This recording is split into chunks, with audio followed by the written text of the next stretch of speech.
You paused. Out of thousands of videos, millions of voices calling for your attention, something made you stop here, not by accident, not by chance, but because there is a part of you, quiet, observant, always listening, that recognized something familiar in this moment, a resonance, a reflection of a question you have been carrying, perhaps for years, perhaps your entire life. What if I told you that the restlessness you feel, the sense that something is missing even when everything seems fine, is not a problem to be solved but a signal to be understood? What if the confusion, the doubt, the quiet dissatisfaction with surface-level answers is not a flaw in you but a sign of clarity trying to emerge? You are not broken, you are waking up. And this video is not here to give you answers, it is here to help you remember the questions only you can answer. Let me walk with you for the next few minutes, not as a teacher, not as a guide, but as someone who has sat in the same silence you are sitting in right now. There is a strange phenomenon that happens when you begin to see the world more clearly. At first it feels like freedom. You notice patterns. You see through shallow conversations. You recognize when people are performing rather than being present. You start to sense the difference between what is real and what is rehearsed. But then, something unexpected happens. The clarity does not bring relief. It brings loneliness, because once you see, you cannot unsee, and the world around you continues as if nothing has changed. People still argue about things that feel trivial. They still chase validation from systems that were never designed to fulfill them. They still repeat the same cycles, expecting different results. And you? You are standing in the middle of it all, feeling like a stranger in a place you once called home. If this resonates with you, I want you to know something important. This isolation you feel is not a sign that you are broken, lost, or wrong. It is a sign that you have crossed an invisible threshold, a threshold that most people never notice because they are too distracted, too comfortable, or too afraid to approach it. You have entered the space between who you were told to be and who you actually are, and that space, as uncomfortable as it is sacred, because it is the only place where true transformation can occur. Most people spend their entire lives avoiding this space. They fill it with noise, with busyness, with other people's opinions, with goals that were handed to them rather than chosen by them. And there is no judgment in that. Survival often requires conformity. Safety often requires silence. But you are here because some part of you has decided that survival is not enough, that safety without truth is just a slower form of suffocation. So let me ask you this. What have you been carrying that does not belong to you? What belief, what expectation, what version of yourself have you been holding on to because letting it go feels too uncertain, too vulnerable, too final? Take a breath. You do not need to answer out loud. But feel the weight of that question. Because the journey we are about to take together begins with honest acknowledgement, not of what you want to become, but of what you have been pretending to be. We are taught from childhood that life is a journey toward arrival. Get the degree, get the job, get the relationship, get the house, get the recognition. As if happiness, fulfillment, and inner peace are destinations waiting at the end of a checklist. But something strange happens when you start checking those boxes. You achieve the goal, you feel a brief surge of satisfaction, and then, almost immediately, the emptiness returns. The question resurfaces. Is this it? Is this what I have been working toward? And the world, instead of helping you sit with that question, immediately offers you a new goal, a bigger house, a better title, more followers, more money, more proof that you matter. And so the cycle continues, chasing, achieving, feeling empty, chasing again. But here is the truth that no motivational speech will tell you. Arrival is a myth, not because you cannot achieve things, but because achievement does not change the fundamental relationship you have with yourself. And if that relationship is built on proving, performing, or earning your worth, then no external accomplishment will ever feel like enough. This is not pessimism, this is liberation. Because once you stop chasing arrival, once you stop waiting for the moment when you will finally feel complete, you can start living from a different place, a place of presence, a place of curiosity, a place where your worth is not negotiable, not conditional, not dependent on anything outside of you. Let me share something personal. There was a period in my life where I had everything I thought I wanted, the career, the recognition, the stability, and yet I would wake up in the middle of the night with a feeling I could not name. Not sadness, not anger, just a deep, quiet knowing that I was living someone else's version of success. I tried to fix it. I read the books. I followed the advice. I set new goals. But nothing worked because I was trying to solve the wrong problem. I thought I needed to achieve more. What I actually needed was to stop, to sit in the discomfort of not knowing, to let the old identity dissolve without immediately replacing it with a new one. And that process, that willingness to exist in the void without grasping for meaning, was the most terrifying and most liberating experience of my life. Because on the other side of that void, I did not find answers. I found clarity. Clarity about what actually mattered to me. Clarity about what I had been performing versus what I genuinely valued. Clarity about the difference between ambition born from insecurity and purpose born from alignment. If you are in that void right now, if you are in the space where nothing makes sense and the old motivations have lost their power, do not rush out of it. Do not let anyone convince you that you are lost, depressed, or falling behind. You are not lost. You are shedding. And shedding always feels like loss before it feels like freedom. Here is something most people do not talk about. Your body has been trying to communicate with you for years, through tension in your chest when you are in the wrong environment, through exhaustion that no amount of sleep can fix when you are living out of alignment, through sudden clarity in moments of stillness that you immediately rationalize away because it does not fit the plan you have committed to. We call this intuition. But intuition is not mystical. It is not irrational. It is the accumulated intelligence of your entire system, your nervous system, your emotions, your subconscious patterns, communicating in a language that does not use words. And most of us have been trained to ignore it, to override it, to dismiss it as impractical, emotional, or unreliable, because we live in a world that worships logic, productivity, and measurable outcomes. And intuition does not fit neatly into spreadsheets. But here is what I have learned. Every time I ignored my intuition in favor of what made sense on paper, I ended up in situations that looked good from the outside but felt hollow on the inside. And every time I honored it, even when I could not explain why, the path became clearer, not easier, but clearer. Intuition is not about predicting the future. It is about recognizing resonance. It is about sensing when something aligns with your deepest values and when it does not. And the more you practice listening to it, the more precise it becomes. But here is the challenge. Intuition requires stillness. It requires space. It requires the willingness to sit with uncertainty without immediately searching for answers. And in a world that equates stillness with laziness and uncertainty with failure, that is a radical act. So let me ask you, when was the last time you sat in complete silence, without your phone, without distractions, without an agenda, and just listened to what was moving inside you? When was the last time you honored a gut feeling even though you could not logically justify it? When was the last time you chose alignment over approval?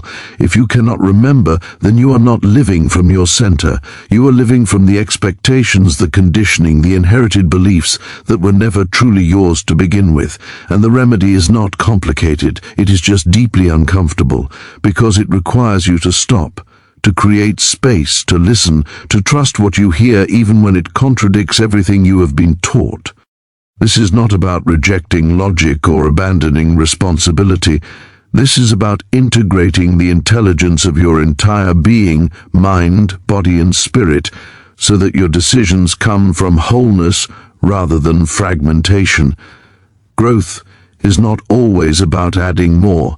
Sometimes it is about subtracting, about identifying what you have been carrying that was never yours to begin with, and setting it down.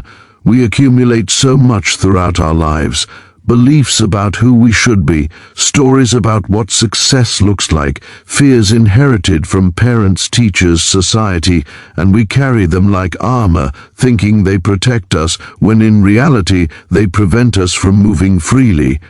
Unlearning is the process of questioning everything you think you know, not to become cynical, not to reject all structure, but to distinguish between what is true for you and what you adopted because it felt safer than thinking for yourself. And this process is not intellectual.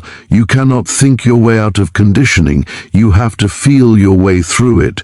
You have to notice when your body contracts in certain environments, when your energy drains around certain people, when your mind goes blank because you are performing rather than being present.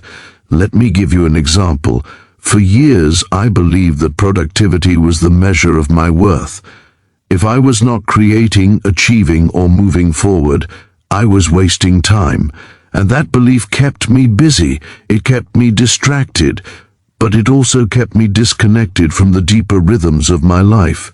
It was not until I allowed myself to rest, truly rest, without guilt, without justification, that I realized how much of my ambition was rooted in fear. Fear of being irrelevant, fear of being forgotten, fear of facing the quiet truth that I did not know who I was outside of what I produced. And when I unlearned that belief, when I stopped equating my worth with my output, something unexpected happened. I did not become lazy. I did not stop creating. But the quality of my work changed. It became more intentional, more aligned, more true, because I was no longer creating to prove something. I was creating because it felt like the natural expression of who I was. This is the power of unlearning. It does not make you passive, it makes you precise. It does not weaken you, it clarifies you, and it does not take away your ambition, it purifies it. So I invite you to ask yourself, what belief are you holding on to that no longer serves you? What story are you telling yourself about who you have to be, what you have to achieve, or how you have to live, that feels more like a cage than a compass? And once you identify it, do not fight it. Do not shame yourself for having believed it. Just acknowledge it. Thank it for trying to keep you safe. And gently, consciously set it down. There is a concept in ancient philosophy called eudaimonia. It is often translated as happiness, but that translation misses the depth. Eudaimonia is not about feeling good. It is about living in alignment with your highest nature. It is about acting from your center rather than reacting from your conditioning. And the path to eudaimonia is not about achieving more. It is about becoming more aware, more honest, more present, more willing to live in accordance with what you know to be true, even when it is inconvenient, unpopular, or difficult. This is not a destination, it is a practice. And the practice begins with simple questions. Does this decision align with my values, or am I choosing it because I am afraid of what others will think? Am I acting from clarity, or am I reacting from fear? Am I living my life, or am I living the life I think I am supposed to live? These questions are not comfortable, but they are necessary, because without them you drift, you conform, you optimize for safety instead of truth. And one day you wake up and realize that you have built a life that looks successful from the outside, but feels empty on the inside. Living from your center requires courage, not the loud, dramatic kind of courage, but the quiet, steady kind. The courage to say no when everything in you wants to say yes just to avoid conflict. The courage to walk away from relationships, jobs, or identities that no longer fit. The courage to sit with uncertainty without filling it with distractions. And here is what no one tells you. When you start living this way, some people will not understand. They will call you selfish. They will say you have changed. They will project their own fears onto your choices. And that is okay, because their discomfort is not a sign that you are wrong. It is a sign that you are no longer available to participate in patterns that do not serve you. But also, something beautiful happens. You start attracting people who see you, not the performance, not the persona, but the truth of who you are. And those connections, rare as they may be, are worth more than 1,000 shallow relationships built on mutual avoidance. Living from your center is not about isolation. It is about integrity. It is about building a life where your inner world and your outer world are in harmony, where what you say, what you do, and what you value are aligned. And when you live this way, you do not need external validation to feel whole. You do not need constant stimulation to feel alive. You do not need to prove anything to anyone, because you know, deeply and quietly, that you are enough. So here we are. You have listened this far. You have stayed present through discomfort, through questions, through reflections that may have stirred something inside you. And now, I want to offer you an invitation. Not to follow me, not to adopt a new belief system, not to chase another external solution, but to turn inward, to start listening to the quiet voice that has been trying to reach you, to honor the intuition that you have been overriding, to trust that the confusion you feel is not a sign of failure but a sign of transformation. This is not a 72-hour window. There is no urgency. There is no portal closing. There is only you here now, with the choice to continue living unconsciously or to start living with intention. You do not need to make a dramatic change today. You do not need to quit your job, end your relationship, or move across the world. You just need to start noticing when you are performing versus being present, noticing when you are choosing out of fear versus choosing out of alignment, noticing when your body is trying to tell you something that your mind is too busy to hear. And as you notice, you will start to see patterns. You will start to recognize where you have been giving your power away, where you have been living according to someone else's script, where you have been waiting for permission to be yourself. And slowly, with patience and compassion, you will start to reclaim those pieces, not all at once, not perfectly, but consistently. And that consistency, that commitment to your own truth, is what transforms everything. I created this video not to sell you something, not to manipulate you into subscribing, but because I believe that there are people out there, people like you, who are ready to stop performing and start living, who are ready to stop chasing and start aligning, who are ready to stop waiting for arrival and start being present. If that is you, if something in this video resonated, I invite you to continue this journey, not by subscribing out of obligation, but by choosing to surround yourself with reminders, voices, and perspectives that support your return to yourself. The work I share on this channel is not about quick fixes or empty promises. It is about depth. It is about truth. It is about the slow, sacred process of becoming who you actually are beneath all the conditioning. And if that speaks to you, I would be honored to walk this path with you. Before you go, I want to leave you with one final thought. The answers you are looking for are not out there. They are not in another video, another book, another person. They are inside you, waiting to be remembered. And the only thing standing between you and that remembrance is your willingness to stop, to listen, and to trust what you hear. So take a breath, feel your body, notice what is present, and ask yourself quietly, honestly, what am I ready to let go of, and what am I ready to become? The journey is yours, the choice is yours, and the time, if you are ready, is now. Thank you for being here, thank you for listening, and thank you for having the courage to ask the questions that most people spend their entire lives avoiding. If this resonated with you, let me know in the comments. Not your location, not a number. Just a word, a feeling or a thought that surfaced as you listened. Let us witness each other's process. Let us honor the courage it takes to wake up. Until next time, stay true, stay present. And remember, you are not lost. You are finding yourself.